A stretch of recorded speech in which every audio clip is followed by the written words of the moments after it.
오늘 본문을 통해서 이제 제가 좀 나누려고 하는 거는요. 그리고 다 아시겠지만 예배는 마음이 열려야 됩니다. 예배는요, 지금 귀로 듣고 머리로 드리는 것이 예배가 아닙니다. 그렇기 때문에 시편에 보면 그토록 많은, 또 성경에 그토록 많은 마음이란 단어가 나오는 이유는 예배는 마음으로 드리는 겁니다. 마음 문을 열지 않고 이 자리에 닫혀진 마음으로 예배를 드린다면 전 자신이 없습니다. 오늘 본문을 통해서 저희는 이 본문을 한번 경험했습니다. 경험하기를 내가 변한 괴물이라고 했죠. 내가 변해서 이제 괴물로 되어가는 과정들을 설명을 했는데요. 사울이라는 인물에 대한 설명했습니다. 자, 질문 한번 던져봅니다. 오늘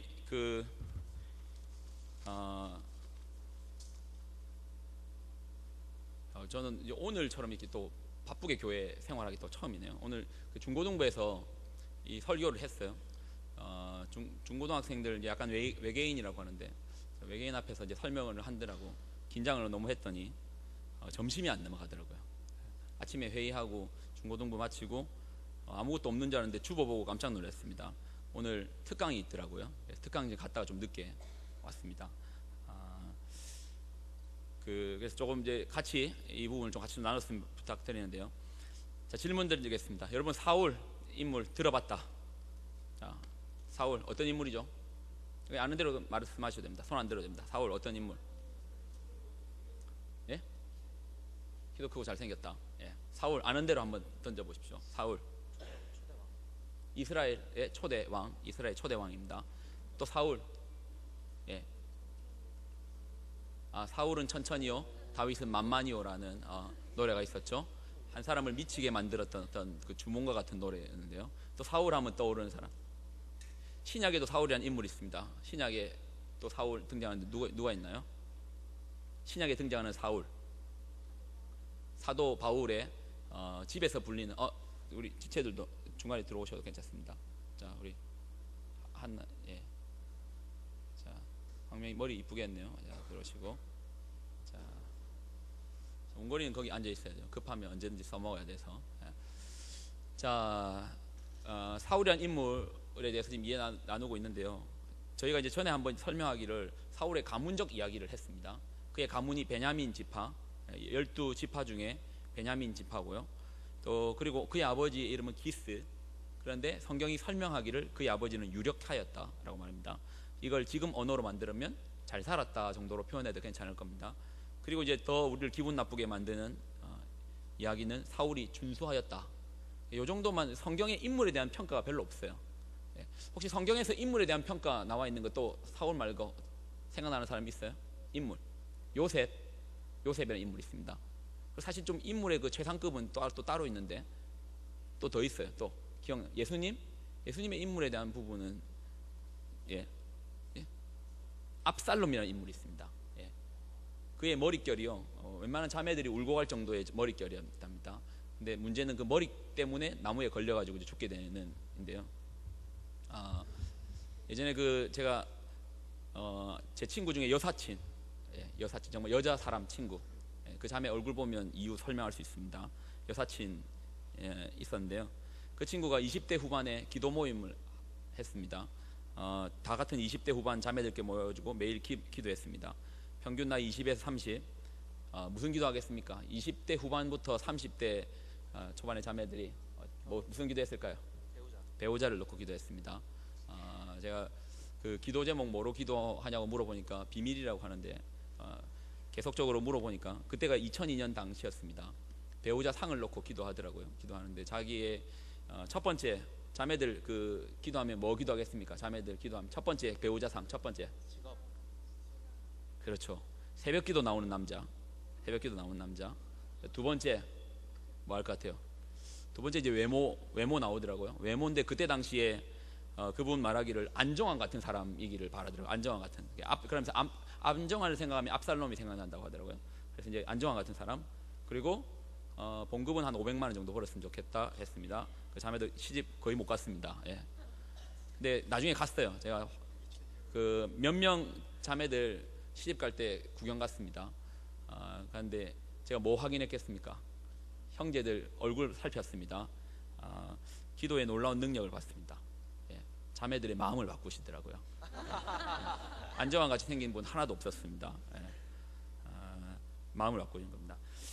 그러니까 인물에 대한 이야기가 별로 성경에 안 나와요. 근데 압살롬이라는 인물, 또 지금 오늘 본문에 어떤 사울이라는, 근데 사울은요 이렇게 표현되어 있어요. 제가 그대로 읽어드릴게요. 준수했고요, 이스라엘 자손 중에, 그러니까 이 동네 정도 아니에요. 우리 새생명교회에서 뭐 인정 안 하겠지만 가장 잘생겼다, 뭐 인정 안 하겠지만 가장 예쁘다, 뭐 이런 그 정도만 해도 만만치 않은데, 그런데 이 설명이 이스라엘 자손 중에 가장 그보다 더 준수한 자가 없었다라는 표현을 쓰고 있어요. 사울이라는 인물. 그리고 키가 모든 백성보다, 여기 또 모든이라는 단어를 쓰고 있어요. 그냥 그 중에는 키가 큰 사람도 있고 작은 사람도 있어요. 근데 모든 백성보다 어깨 위만큼 더 컸다. 그러니까 인물이 아주 준수함을 설명합니다. 그 가문의 이야기를 좀 더 보면요, 그 당시 그 중간에 이제 그 나귀 찾으러 다니잖아요. 그 당시 나귀는요 지금의 생각에 나귀가 아닙니다. 지금으로 치면 뭐 포추너, 뭐 집안에 그 집은 이제 포추너 내지는 또 좋은 차 더 뭐 있죠? 익스플로어 뭐 이런 거 하고, 그 집에 꾸야 있었을까요? 운전해 주시는 드라이버 있었을까요? 사완 있고 뭐 이런 얘기들이 막 나와요. 그러니까 집안이 잘 살고요, 인물이 괜찮았던 인물입니다. 그리고 이제 그의 어떤 초창기의 왕의 모습을 볼 수 있는 게 사무엘상 11장에 나와 있습니다. 사무엘상 11장 한번 살펴보실래요? 제가 이제 포기한 것 중에 하나가 청년들한테 성경 들고 오라는 말을 거의 포기당했네. 진짜 들고 다니셔야 됩니다. 나중에 확인하십시오. 여러분의 신앙이 어떻게 변화 있는가. 협박할 수 있습니다. 지금 핸드폰으로 성경 보시면 한 5년, 한 길면 3년 내에 교회는 쓸모없어 하며 부정하며 교회 안 다닐 수 있습니다. 그러니까 꼭 종이로 된 성경을 들고 다니십시오. 이제 한 3년 안 걸릴 수 있습니다. 그러니까 여러분 사무엘상 11장 1절에서 2절, 암몬 사람 나하스가 올라가서 길앗 야베스에 맞서 진침해 야베스의 모든 사람들이 나하스에게 이르되, 뭐 이름들이 복잡하죠. 두 가지만 기억합시다. 암몬 사람이 있고 또 길앗 야베스 사람이 있습니다. 누가 착한 사람, 누가 나쁜 사람? 암몬 사람일까요? 길앗 야베스일까요? 본문 읽어보고 판단해 보십시오. 길앗 야베스가 약자고요, 암몬 사람이 나쁜 사람입니다. 어떻게 알 수 있냐? 2절 읽어보면 합니다. 암몬 사람 나하스가 그들에게 이르되 내가 너희 오른 눈을 다 빼야 너희와 언약하리라. 그러니까 뭐 길앗 야베스 사람, 암몬 사람이 좀 잔인해요. 그래서 길앗 야베스 사람들이 전령을 보내는데요, 사울에게 보냅니다. 그때 사울의 모습을 볼 수 있는 게 있습니다. 5절 읽겠습니다. 5절 같이 읽습니다. 시작. 마침 사울이 밭에서 소를 몰고 오다가 이르되 백성이 무슨 일로 우느냐 하니 그들이 야베스 사람의 말을 전하니라. 자, 물어보겠습니다. 이때 당시 사울, 우리가 초반에 읽었던 건 사울이 왕되기 전입니다. 지금은 왕이 된 이유입니다. 자, 왕은 어디에 살죠? 사는 곳, 궁궐에 삽니다. 그럼 왕은 무슨 일 합니까? 나라를 다스리는 일 하겠죠. 근데 오늘 사울은 어디에 있습니까? 밭에 있습니다. 뭐 하고 있습니까? 소 몰고 있습니다. 상당히 왕이 되었음에도 불구하고 자신의 기득권을 내려놓고 겸손했던 사울의 모습을 봅니다. 더 재밌는 소식은 6절에 있습니다. 6절 한번 읽어보겠습니다. 6절 같이 읽습니다. 시작. 사울이 이 말을 들을 때에 하나님의 영에 크게 감동되어, 작게 감동 안 됐답니다. 크게 감동되어서 노를 부리며 전쟁을 했습니다. 어디랑요? 암몬 사람이에요. 이겼을까요? 졌을까요? 이겼어요. 이겼습니다. 재밌는 건요, 나중에 사울이라는 사람이요 미치광이가 됩니다. 나라의 공포 정치를 시작하거든요. 사울이라는 사람의 단어를 연관 검색어로 검색해 보면요, 제사장을 죽인 사람, 또는 그 가족을 몰살시킨 사람, 그리고 다윗의 죽이기에 혈안된 사람, 공포 정치를 했던 사람. 그래서 나중에 결말이 되게 안 좋게 죽어요.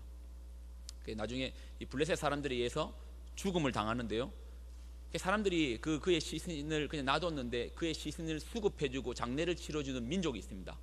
어느 민족일까요? 누가 그의 시신을 수급해서 장례를 치러줄까요?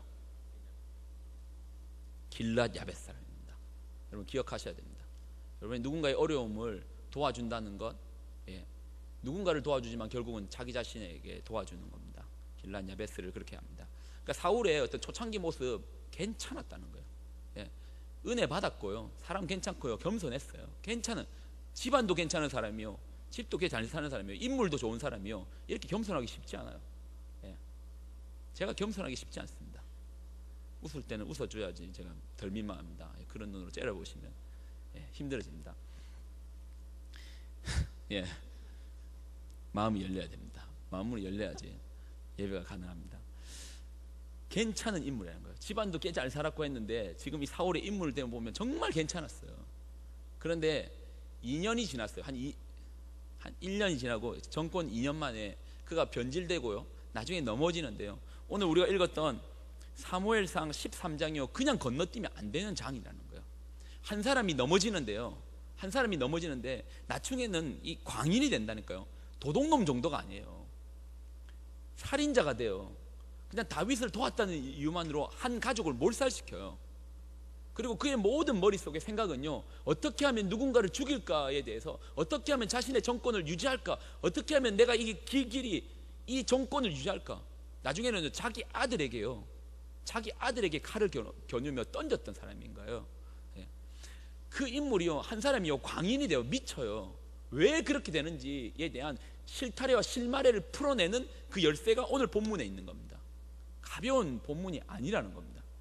분명히 오늘 본문을 우리가 이해를 해야 되고요, 내 삶 속에서 우리에게도 마찬가지입니다.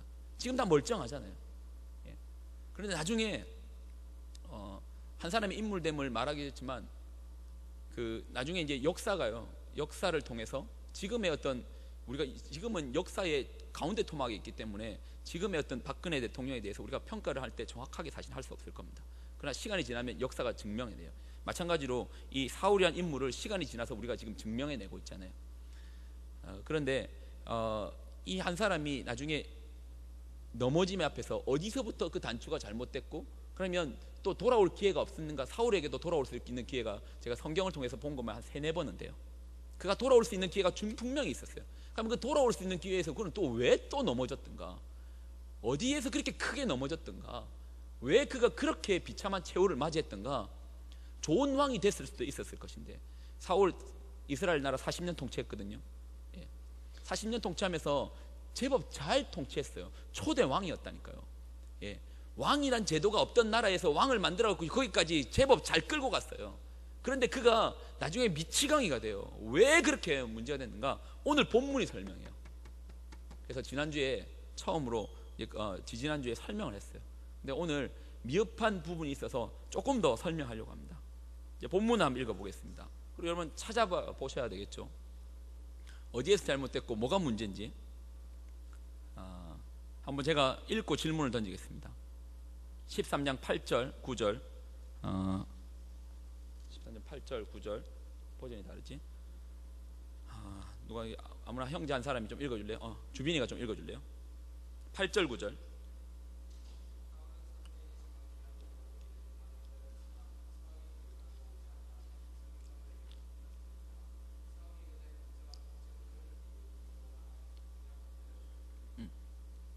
지금 상황은 사무엘은 제사장이죠. 제사장입니다. 그리고 사울은 아까 왕이랬습니다. 근데 이 본문만 읽어보면 제사를 지냈다고 말해요. 번제를 드렸습니다. 그리고 또 어떤 구절이 나오냐면 사무엘이 약속 내에 안 왔다고 나와 있습니다. 근데 이게 문제가 됩니다. 번제를 다 드리고 마치자 사무엘이 온지라 10절입니다. 사울이 나가 맞음에 무난함에 11절 사무엘이 이르되 왕이 행하신 것이 무엇이냐 하니 이게 틀렸다라고 말해요. 이거 잘못했다라고 말해요. 그럼 물어보겠습니다. 여러분이라면 이 상황에 어떻게 하겠습니까? 블레셋 사람들은요, 표현에 따르면 바다의 모래알처럼 많이 왔대요. 그리고 지금은 기다리고 있어요. 그런데요, 전쟁에서 그 왕이 전쟁을 통해서 뭔가의 모습을 보여야 되는데 기다리고만 있어요. 그러니까 탈영병이 생기는 거예요. 여러분이라면 어떻게 하겠습니까? 저는 이 상황만 놓고 봤을 때는 잘못을 따졌을 때 이 본문만 봤을 때는 저는 사무엘이 잘못했다고 생각합니다. 지가 빨리 왔어야지. 약속한 시간이 늦었는데 어떻게 자기가 야단을 칠까라고부터 나옵니다. 근데 이제 이거에 대한 답변은요, 13절과 14절에 있습니다. 오늘은 안 읽겠습니다. 여러분 찾아보십시오. 근데 우리가 이제 전에 설명할 때 변화된 사울의 모습이 있다고 했습니다. 그러니까 이전에 9장에서 봤던 사울, 11장에서 봤던 사울, 그런데 오늘 이 본문에서 13장에서 보는 사울의 변화된 모습이 있더라는 거예요. 자, 그 열쇠가 11절과 12절입니다. 제가 자세히 읽어볼 테니까 여러분 한번 찾아보십시오. 그리고 그 다음 단계로 넘어가겠습니다.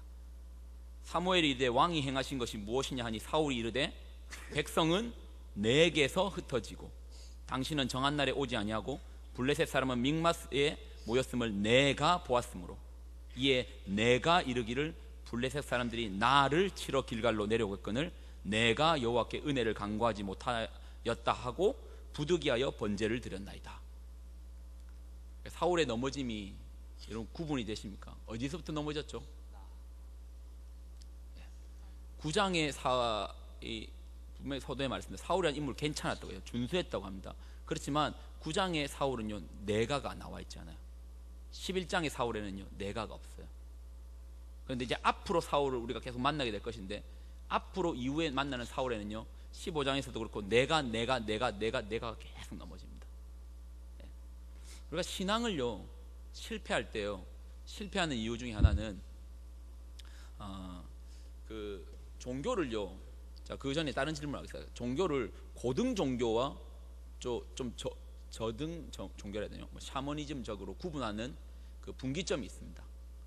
그러니까 종교적으로 봤을 때, 종교학적으로 봤을 때 고등 종교가 있고 그 다른 건 좀 샤머니즘적으로 이렇게 치부하는 그 기준점이 있어요.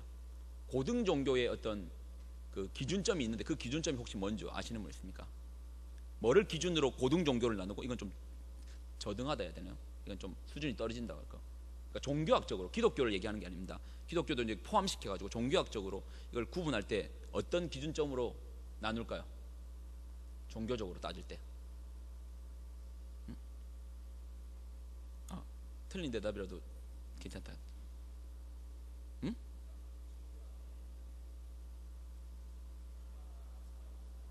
사람 인원수에 따라서 인원수도 할 수 있지만 인원수는 아닙니다. 결국 이제 이론적인 부분일 겁니다. 이론적인 부분. 어떤 부분에서 이걸 고등 종교와 좀 하등한 거에 대해서 구분할까요? 자, 우리 가병이. 자, 주민하고 뭐 계속 주고받던데.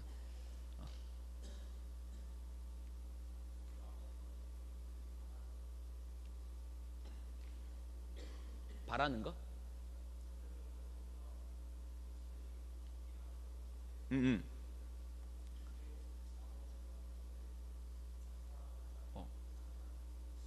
주민이가 뒤에서 계속 그 아바타처럼 이제 이제 호치를 해주는데 크게 도움 안 될 것 같은데 그 계속 뒤에서 자기가 뭐 얘기하네요.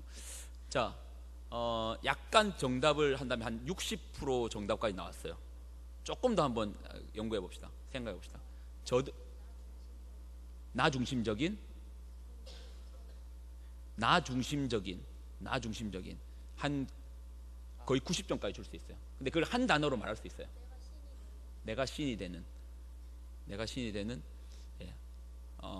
비슷하게 말했어요. 한 90%까지 말했어요. 자, 한 단어로 말할 수 있을 겁니다. 신, 땡. 자, 나, 땡. 한 단어. 나가라. 수준이 떨어진다. 한 단어로 말하면 자기 부인. 자기 부인입니다. 고등 종교와 저등 종교를 나누는 분기점은 자기 부인에 있어요. 그 종교 안에 자기 부인이 있다, 자기를 부인하는 모습이 있다 하면 고등 종교로 취급하고, 그러니까 이 자기 부인이라는 단어를 좀 죄송하지만 기독교만 나누진 않아요. 기독교와 이 자기 부인의 방식을 자기 부인을 불교도요. 자기 부인 해요. 그 전에 한번 얘기한 적 있죠. 색즉 시공, 공즉 시색이라는 단어를 설명한 적이 있습니다. 그게 뭐냐 하면 눈에 보이는 거는 결국 아무것도 아니다. 근데 보이지 않는 이것이 진짜다. 그러니까 네 인생 이거 아무것도 아니다. 근데 아무것도 아니는 그것이 진짜다. 그러면서 이제 불교식 어떤 자기 부인이 되려면, 근데 이게 불교식도 자기 부인이 안 되는 게 그 불교가 언제 가장 흥왕할까요? 불교에 일단 불교에서도 새벽기도처럼 기도하잖아요. 언제 사람들이 가장 많이 모일까요? 딱 특정 시기가 되면 교회가 그 절이 한산하다가 특정 시기가 되면 특별히 이제 엄마들이 엄청나게 몰려드는 시기가 있어요. 수능 100일 전부터. 그러면 불교적 관점이라면 어머니들이 기도할 때 뭐라고 기도해야 될까요? 우리 아이가 명문대만 고집하는 것이 아니라 자기를 내려놓고 그렇게 뭐 그런 것 쪽으로 해야 될 건데, 그렇지 않죠. 기도할 때마다 우리 아이 실력도 안 되지만 좋은 대학 붙게 해달라고 기도하겠죠. 미안하지만 자기 부인을 하지 못하고 있는 겁니다. 자, 기독교의 자기 부인과 그렇지만 불교가 가리키는 자기 부인은요, 이 자기 부인이랑 저기 부인이 얼마나 힘듭니까? 이 자기 부인이랑 높은 산이 있어요. 이 산을 다른 종교는 자기 부인이랑 관점은 똑같아요. 근데 이 산을 오르는 거예요. 자기 부인이랑 해서 기가 막히게 막 올라가는 거예요. 그러다 떨어지기도 하고 굴러 떨어지기도 하더라도 끝까지 올라가는 거예요. 근데 기독교는 뭐죠? 예, 이 산에 있으신 하나님께서 산을 내려오는 종교가 기독교인 거예요. 그분을 accept, 받아들이는, 그게 이제 기독교겠죠. 근데 이제 자기 부인이라는 부분이 있습니다. 그래서 자기 부인이라는 관점을 우리가 좀 달리 생각해 봐야 돼요. 오늘 이 본문에 보면 사울이 넘어졌던 자리가 바로 이 나라는 부분부터 한 거예요. 만약에 사울이 자기가 부인되었더라면, 사울이 자기가 부인되었더라면 어떻게 됐을까요? 자기를 부인하고 자기를 내려놓았더라면, 정권의 이야기, 정치의 얘기를 해서 미안하지만 이건 여러 각도로 한번 얘기해 보겠습니다. 이 나라에 누군가 비난하고 싶은 마음 전혀 없어요. 저도 그 위치 되면 뭐 어떻게 될지 모르기 때문에 비난하고 싶은 마음 전혀 없습니다. 그런데 대통령이, 제가 쓴 대로 그냥 읽을게요. 대통령이 내가 나에게 집중해서 자기와 자기 측근들과 그런 이쪽을 먼저 챙기니까, 그러니까 자기 부인이 안 되니까, 그분 비난하는 거 아닙니다. 자기 부인이 안 되니까 실제로 나라에는 누가 없죠? 대통령이 없는 거예요. 대통령이 없는 거예요. 교회의 목회자가요, 자기 부인이 되지 않고 자기 잘 사는 거 교회를 사유지 시키고요, 세습하고 기득권만 챙기려고 한다. 그럼 그 교회는 뭐가 없죠? 미안하면 그 교회는 담임 목사가 없고 목회자가 없는 거예요. 아버지가 자기 만족만을 위해 자기의 즐거움만을 산다. 그러면 그 집안에는 뭐가 없죠? 아버지가 없는 거예요. 어머니가 가정을 생각하지 않고 자신의 외연과 자기 추구만을 위해 산다. 그 집안에는 뭐가 없다? 어머니가 없는 거예요. 자기에게만 집중이 되어 있으면요, 자기에게만 집중이 안 되면 정작 자기가 없어요. 자, 우리가 오늘 이제 결국은 자기 부인이라는 단어를 집중할 건데요, 나에 집중하는 거에서 자기를 부인, 내가 없어지는 단계. 그런데 우리가 착각하는 것 중에 하나가, 내가 없어지는 단계까지는 알겠는데 여기에서 우리가 착각하는 것이, 내가 없어지는 단계로 가는 데 있어서 두 가지를 혼돈하는 게 있습니다. 내가 없어지는 부분 하는데 이거를 자기 부인이 아닌 자기 비하로 끌고 가더라고요. 무슨 말인지 알겠습니까? 나는 쓸모없는 존재야, 쓸데없는 존재야. 자기 부인을 하는 게 아니라 자기 비하로서, 마치 예수님을 좀 더 잘 믿으면 내가 마치 나의 어떤 쓰레기됨을 증명해냄으로써 자신의 신앙이 더 좋은 것처럼 자기 비하로 끌고 가는 경우가 있는데 아니라는 겁니다. 자기 부인의 어떤 예를 들기 위해서 지금의 어떤 시국이 너무나 좋아요. 자기의 부인을 하지 않는 모습을 지금 보이고 있죠. 그러면 제가 자기를 부인하는 예를 한번 들어, 그리고 한번 자기 비난과 자기 비하와 자기 부인을 한번 구분해 내보세요. 예로 설명하는 게 제일 좋아요. 제가 아는 이제 집사님, 저한테 이제 선생님인데요, 제 인생의 선생님이고, 저는 딱 그분을 보면 선생님 같아요. 너무 존경합니다. 제가 이제 그분하고 같은 회사를 다녔거든요. 그분은 이제 비가 오면, 그러니까 제가 이제 기준으로 봤을 때 진짜 제가 봤을 때 자기 부인이 되는 진짜 살아있는 예화예요, 예화. 그래서 이제 그분을 보면 자기 부인을 문자로 배우는 것이 아니라 삶으로 좀 배우게 되는데요. 그분을 보니까 교회가 비가 오고요, 교회가 뭐 태풍이 오면 꼭 교회에 와가지고 돌아보시고요. 제가 좀 충격받았던 게, 그분이 같은 회사를 다녔는데 회사도 그분이 자기를 부인하는 분이라겠죠. 어떤 정도로 섬기겠습니까? 정말 하나님 섬기듯이 섬겨요. 거기까지는 이해하겠어요. 어차피 돈 받으면서 일하니까 거기까지는 이해하겠어요. 그런데 제가 이제 점점 좀 저의 어떤 직업적인 그 위기감 느낀 게, 새벽 기도도 안 빠지시죠. 뭐 가정에서도 충실하시죠. 회사에서도 충실하는데 거기까지는 이해하겠어요. 근데 저희가 이제 교회가 무료 급식을 했어요. 앞에 섬기던 교회 무료 급식을 했는데, 먹었으니까 설거지를 해야 되겠죠. 제가 고무장갑을 끼고 있는데 그분이, 저는 진짜 어쩌다 한번 고무장갑을 끼고 있는데 그분이 이제 늘 무료 급식에 설거지를 하셨거든요. 본부장 이거는 제 몫입니다 하면서 본부장을 뺏고 설거지를 하는 거예요. 제가 기를 쓰고 저 훨씬 어리니까 제가 하겠다고 해도 그분이 계속 하시겠다는 거예요. 그래서 제가 그분에게 물어봤어요. 집사님, 제가 지금 위기감을 느껴서 지금 하는 말이라고, 회사도 열심히 다니고 새벽 기도도 안 빠지고 거기에 이 설거지까지 하면 제 같은 이 교육자가 설 자리가 없다고. 그래서 이거는 양보를 하시든지 아니면 나오질 마시든지 이렇게 해달라고. 그러니까 이분이 그냥 웃으시면서 하는 말이, 그러면 집사님의 시간은 어디 있고 집사님의 삶은 어디 있습니까? 라고 물어봤어요.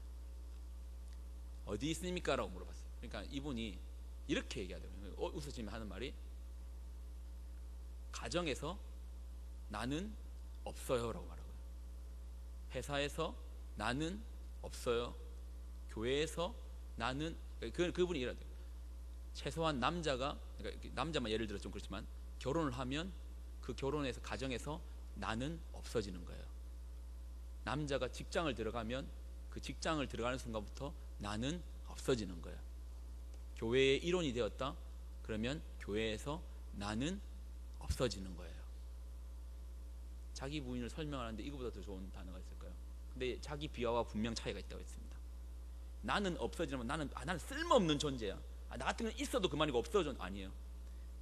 나는 없어짐으로 그분은요 그 교회에서 없어서는 안 되는 존재가 되는 거예요. 나는 없어짐으로 그 회사에서 그분이 없어서는 안 되는 존재가 되는 거예요. 나는 없어짐으로 그 가정에서 그분이 없어서는 안 되는 존재가 되는 거예요. 이해가 가십니까? 자기 비하와 자기 부인의 차이를.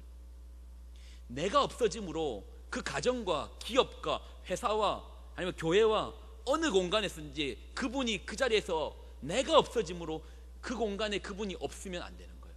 꼭 필요한 존재가 되는 거예요. 나 따위 없어도 그만. 우리 그걸 이제 겸손이라고 하는데요, 우스운 얘기입니다. 어떻게 그런 겸손이 있습니까? 내가 없으면 내가 추구하는 욕망이 없어지는 자리고요. 그럼으로써 그 공동체에 기쁨을 주고요. 이제 자신의 기쁨은요 1차원적으로 기쁨을 누리는 게 아닙니다. 내가 없어짐으로요 누군가가 기뻐함을 얻고 그 가족이 행복함을 얻음으로 얻는 행복이에요. 그래서 더 행복하대요. 제가 그분을 교회에서 늘 보면 그냥 행복하세요. 회사에서 보면요 회사 직원들요 아버지가 자녀 다루듯이 직원들 다뤄요. 행복한 거예요. 교회에서도 마찬가지겠죠. 신앙생활에서도 마찬가지겠죠.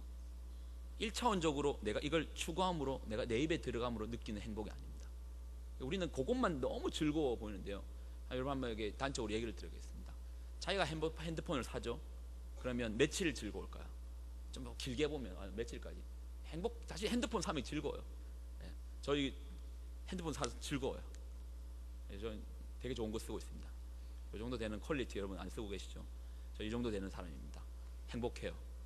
근데 종찬이가 저보다 조금 한 단계 위에 걸 샀어요. 좀 짜증나요. 행복의 단계는 물건에 주는 행복감이 분명히 있어요. 그런데요 이 핸드폰을요 제가 저희 부모님한테 사드리면요 행복감이 더 오래, 2차원적으로 행복감이 더 오래 올 수 있습니다. 볼 때마다 부모님 쓰시는 거 볼 때마다 행복해질 수 있어요. 차원이 있다라는 거예요. 행복에도 차원이 있다는 거예요. 자기 부인이 결코 자기 비난, 자기 비하 아니면 내가 포기돼서 나는 하나님이 우리에게는 최선의 것을 주십니다. 자기 부인을 난 자기 부인해야 되면서 울면서 오는 사람요 하나님 원치 않으실 겁니다. 근데 자기 부인해야 된다면서 짜증내 교회를 잘 섬기시는 분들 중에 두 가지의 분류를 볼 수 있습니다. 마지못해 아니면 정말 기쁨으로. 근데 가능합니다. 같은 일을 하는데도요 마지못해와 기쁨이 가능합니다. 어떤 분은 섬김으로써 내가 성장이 되고 더 큰 것들을 바라보게 되고요 하나님께서 교류하는 이것을 알면 더 큰 즐거움 분명히 있습니다. 여러분 오늘 본문을 통해서 나라는 것이 결국은 나를 걸러 넘어지게 하는 가장 큰 장애물이더라고요. 사울이에요. 이 나라는 것에서 탈피했다면요 탈피할 수 있는 기회가 있었어요. 근데 분명히 기회가 있었는데 또 넘어지는 거 보면 딱 한 단어로 설명할 수 있어요. 나예요. 내가 그 권력지어야 되거든요. 내가 그래야 되거든요. 한번 역사에서도 대비시켜 보시고요 역사에서도요 이 나라는 단어를요 누군가가 넘어짐 앞에서 나라는 단어를 한번 집어넣어 보세요. 지금의 시국 앞에서도요 나라는 단어를 지급해 보세요. 어떤 사람이 넘어짐에 있어서 나라는 단어를 한번 집어넣어 보세요. 기가 막히게 맞아떨어질걸요. 그 공식이 기가 막히게. 그런데 거꾸로 한번 보십시오. 자기를 부인하는 사람을 통해서 어떻게 되는지요. 그 나라가 일어서게 되고요, 나라가 변화되게 되고요, 가정이 변화되게 되고요, 기업이 변화되게 되고요. 이건 열쇠입니다. 예. 그래서 자기를 부인함으로 내가 없어지는 것이 아니라 내가 살아나는 겁니다. 자기 비난이 아닙니다. 그래서 여러분에게 부탁과 권면을 드립니다. 부인하십시오. 자기를 부인하십시오. 자기를 부인한 이 길이요, 하나님 우리에게 벌 주려고, 너 나 따라오지? 나한테 좀 벌 좀 줘야 되겠어 하는 의미에서 주시는 말씀이 아니라는 겁니다. 우리로 하여금 참됨이 있고요, 진짜 것처럼 보이나 일시적인 것이 있습니다. 일시적인 참됨이 있고요, 진리가 있어요. 진리는 변하지 않습니다. 어느 공간에요, 어느 시간에요, 어느 곳에 대입을 해봐도 자기 부인하는 대통령, 아니 지금의 다음에 대통령이 누가 될지 모르겠지만 그 대통령이 자기 부인하는 대통령을 우리가 만났다, 그 나라가 행복해질 겁니다. 여러분이요, 나중에 가정을 꾸밀 거 아닙니까? 네. 아버지가 되는데요, 아버지가요 자기 만족만을 위해 산다, 미안하지만 그 가정 어떻게 될지 뻔합니다. 근데 자기를 부인하는 아버지, 예. 보십시오. 가정만 봐도 자기를 추구하는 아버지, 예. 어떻게 되는가요? 예. 조그만 가정만 봐도 그 공식이요 그대로 들어가요. 지금 여러분 자기 부인을 하죠. 교회를 섬기는 거요 너무 좋은 기회입니다. 교회는요 기준이 자기 부인이에요. 내가 섬기는데도 내가 꼿꼿이 살아가지고 야 이건 내니까 하는 거야, 나니까 하는 거야, 자기가 살아있다? 미안하지만 안 돼요. 교회만큼 섬김의 공간에서 자기 부인을 실현시키고 또 증명받고 자기 부인이라는 이름으로 검증받고 하는 공간이 없어요. 네, 훈련하십시오. 좋은 기관입니다. 여러분 교사로서, 또 여러분 청년 정도 되면 교사로 섬길 수 있잖아요. 성가대도 섬길 수 있고요, 또 여러 가지 거 하잖아요. 내가 섬겼는데요 내 이름 쏙 빼요. 네, 그런 사람이 있습니다. 그렇게 섬기시는 분들이 있어요. 정말 대단하신 분들입니다. 네, 그게 하면 공동체가 살아나요. 네, 그러한 인물이 되시기를 부탁드립니다.